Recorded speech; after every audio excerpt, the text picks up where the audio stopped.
Leadership. One of the most criminally underrated traits in the history of hockey. And that's because it is intangible. You can't measure it, you can't see it, but what leadership does do is single-handedly elevate your entire team, which can lead to sustainable success and development. And one of the best ways I can explain this is the Shea Weber trade. When it happened, people were irate. PK Subban, a Norris prime defenseman, a fan favorite, traded for a much older and statistically worse player. On paper, this just doesn't make any sense. So they say.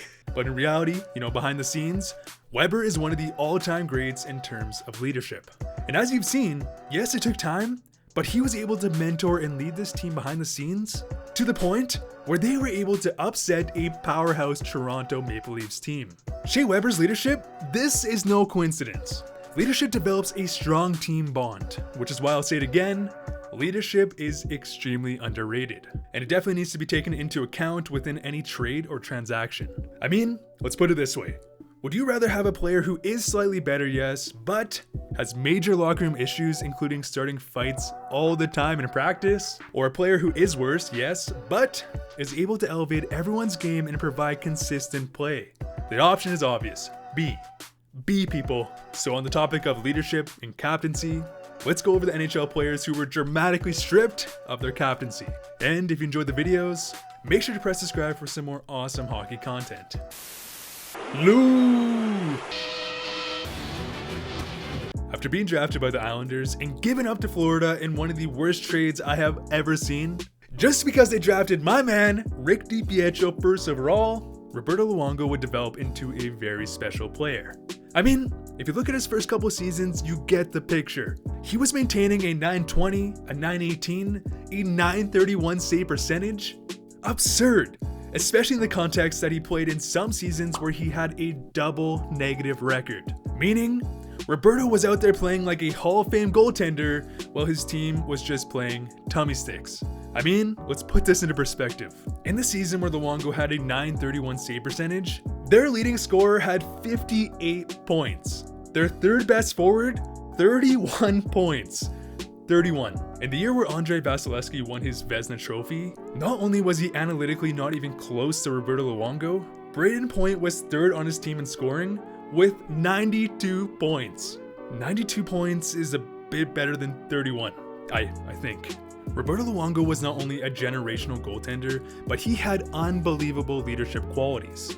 Which is why it was another massive surprise when he would be given up again, even after showing this crazy upside and carrying ability, as Roberto Luongo would be traded at the age of 26 to the Vancouver Canucks, where he'd show up and have the most dominant goalie performance in franchise history. And some may forget, even though he was a goalie and wasn't even allowed to wear a C, Bobby Lou would be named captain.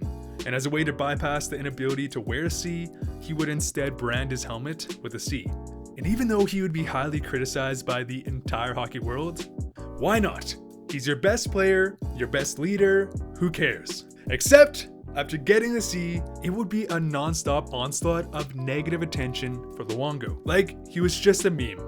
My man was getting crucified for being a good leader, just because he was a goaltender and not a forward or a defenseman. And as a result, all this pressure, all this unnecessary tension ended up being way too much to handle, which resulted in Luongo seeing a massive drop in his performance. And as a way to get his team back on the rails, not even 2 years later, Roberto Luongo would be stripped of the C and it would be handed down to Henrik Sedin. And well, it worked. The next season, Roberto Luongo was back to his Vezina self, and he would go all the way to Game 7 of the Stanley Cup Finals, but fail so close. Human eclipse, rhinoceros hips. Who will laugh last when I slash your calf? Scott Niedermayer, this man. The guy won everything. And this one just makes me angry. I mean, just look at his elite prospects profile and you get the point. 4 Stanley Cups, a Vezina, on top of literally only placing first place in every international tournament he ever played in. The dude was a winner and a prolific leader, on top of the fact that he was the definition of a smooth skating defenseman, as he was racking up over 27 minutes of average playing time per game at the end of his career. And after shockingly leaving the Devils and signing with the Ducks, Niedermayer was back to business. And what's crazy about Niedermayer's just leadership ability? He would come from a dynasty Devils team. He would join an Anaheim team that wasn't even in the playoffs, and he would lead the Anaheim Ducks to a Stanley Cup finish, leading the NHL in scoring as a defenseman, and even took home the Conn Smythe Trophy as the playoff MVP. With no Scott, there's no cup, no question. Except the season after he won Anaheim's first and only cup, because he didn't start the season healthy, management would strip him of his seat and give it to Chris Pronger. What? Now again, he was battling injuries, but who takes the C off a captain, a future Hall of Famer who just won the Conn Smythe and your first and only Stanley Cup? And what's more confusing, the next season, they would give it back to him and then just trade Chris Pronger to the Flyers anyways. Like, what's going on? For a position as important as a leader, as a captain, just to strip it and then go, you know what? Actually, you can have it back. Trevor Linden.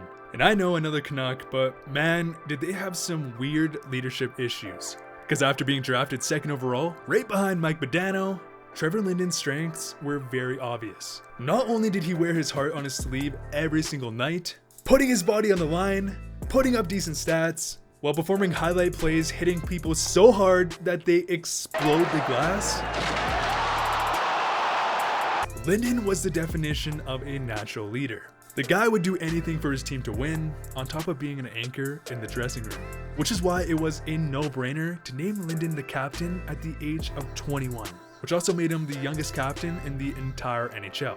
Which was crazy, because in that era, most captains were in their 30s, not just entering the league. And after 7 years as captain, Linden would do an exceptional job, as he would become a cult star and legend within the province. With the likes of players like Pavel Bure, McGillney, Kirk McLean, the Canucks would become one of the top contending teams, and they would even make it to the Stanley Cup Finals in 1994, but lost to the hands of Mark Messier in a brutal fashion, which would also lead to the 1994 Vancouver riots. Horrendous, and foreshadowing, ladies and gentlemen, because 3 seasons after this extremely disappointing cup loss, the Canucks, well, they were going all in, especially in free agency, as they had a keen eye for Mark Messier, aka the greatest leader in NHL history. I mean, the leadership award is literally named after him, as Messier would sign a monster deal at the time worth what is equivalent to $10 million per season, as he would sign a 3-year, $18 million contract. And many years later, his contract would leak on the internet,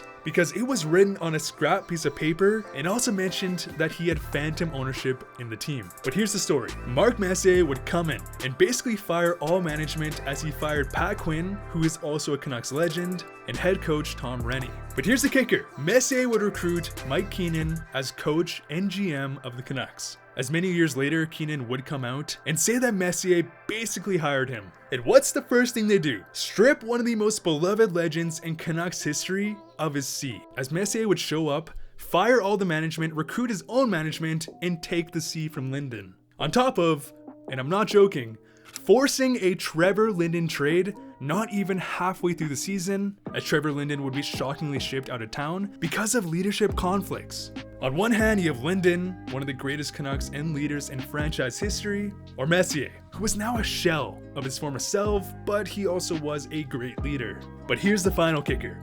That season, the Canucks would go from a playoff contending team, they were just in the finals a couple years prior, to recruiting Mark Messier, trading away their captain, and finishing at the very bottom of the NHL. Ridiculous. And after 3 years of basically burning down the Canucks franchise, Mark Messier would just pack his bags and leave back to the New York Rangers anyways. On top of Messier literally suing the Canucks franchise for $6 million in a contract dispute. So not only did he turn the Canucks into a tire fire, he would leave abruptly and then sue them. Now I will say there is a silver lining. Even though the Canucks would see a massive fall from grace, because they were so god-awful now, the Canucks would finish at the bottom of the standings and draft a pair of Swedish twins.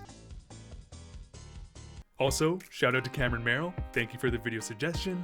And if you guys have any other video suggestions, make sure to comment down below, and I'll make sure to give you a shout out if I do use your video idea.